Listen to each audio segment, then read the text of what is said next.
Spring is here, and many birds are returning to their breeding grounds, such as the beautiful Baltimore Oriole. Luckily, these birds have adapted well to human settlement and can be found nesting or feeding in your very own backyard.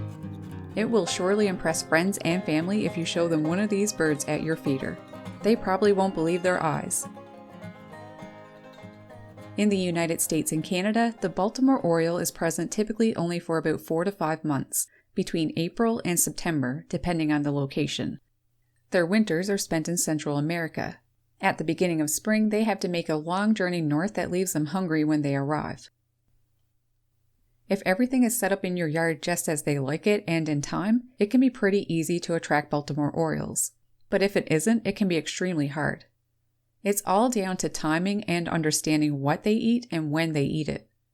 Some effort may be required, but once they start showing up, you could have them as regular guests. These guys aren't into seeds and nuts. Their bill isn't designed for them. Instead, it is insects, fruit, and flower nectar that make up their diet in the wild. So mimicking what they eat naturally is essential in order to have success with getting them. One thing to keep in mind is that their diet will change from the time they return to when they leave again at the end of summer. In order to keep them the entire season, the foods they require at different stages will need to be put out. So, at the beginning of spring and again at the end of summer, around late August to early September, high-energy foods such as berries, fruit, and flower nectar is in high demand. The rich sugar content in these foods is converted into the energy they need during these migration periods. Fruit is a great source they readily seek during these times, but unlike other fruit-eating birds, these guys seem to prefer only ripe, dark-colored ones, such as the darkest mulberries, reddest cherries, and the deepest purple grapes. These kinds of fruit will be in good supply at the end of summer, but not so much at the beginning of spring. So offering ripe fruits bought from the grocery store can definitely help. Such as oranges, something that Orioles love eating. Since they don't spoil quickly, are generally inexpensive, and very easy to use, this is good food to put out. What's more is that they are actually attracted to the color. The trick is to make sure that the oranges are out in good view so that any Baltimore Oriole flying through or overhead can spot them.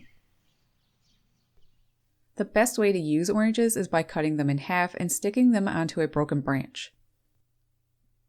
Another food that many have success with is jelly, in an open dish or cup. When offering jelly, go with grape flavor, not green though, but purple or red, as this is what they like. Be sure not to put out too much at a time. Excessive amounts pose a risk of soiling their feathers, and we do not want that. It's also important that you make sure to not leave jelly out in the heat for too long. Keep it as fresh as possible.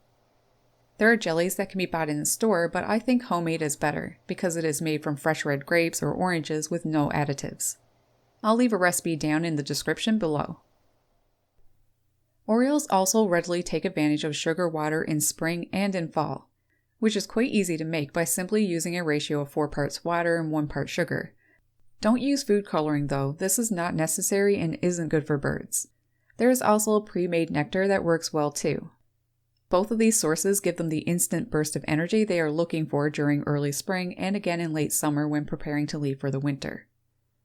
It's important to keep the sugar water fresh by changing it out at least once a week.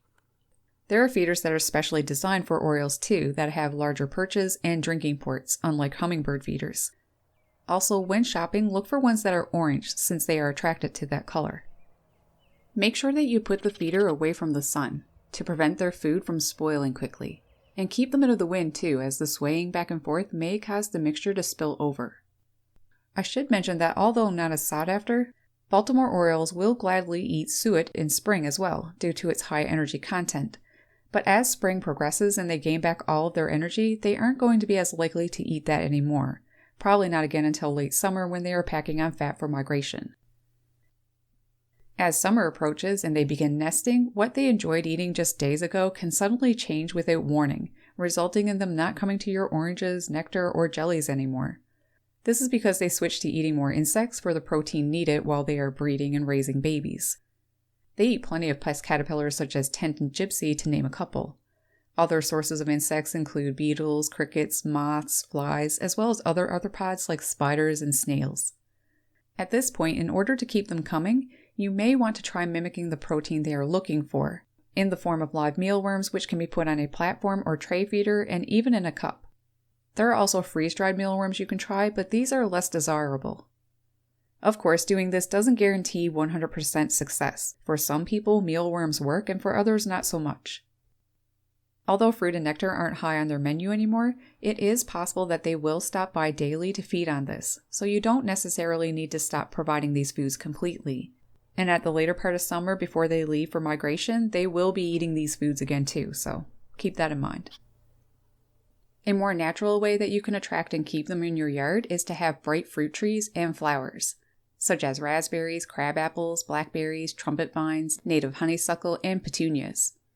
If you have these in your garden, Baltimore Orioles will likely come back year after year. Trees that they like nesting in, such as oak, maple, elm, and sycamore trees, especially the larger mature ones, will also get their attention and may keep Baltimore Orioles in your yard all summer. One last thing to consider is offering a water source. They are drawn to the sight and sound of moving water. Try things such as a fountain, dripper, or a bird bath that has a bubbler. Hanging their feeder close by could help further entice these bright orange feathered birds as well. To up your chances of attracting these fussy but definitely worthwhile birds, try all or at least a couple of the tips I went over. It's quite an interesting and beautiful bird to watch. It needs to be said though that after doing all of this, you may attract them as quickly as the next day, but also you may not be successful until the next season or the one after. Once they find your Oriole-friendly yard though, they will be back time and time again. The main thing is to not give up. So what's your thoughts on the Baltimore Oriole, and have you been seeing them already? Share your own tips and advice that I didn't mention down in the comments below to help others eager to see these birds in their yard. Thank you all very much to the people who helped by sending us their videos and photos of their Baltimore Orioles. I will leave links to everyone's social media or websites down in the description. Please check them out. If you would like to learn more about the Baltimore Oriole, I have another video. The link is on the screen now. Take care. Happy spring birding.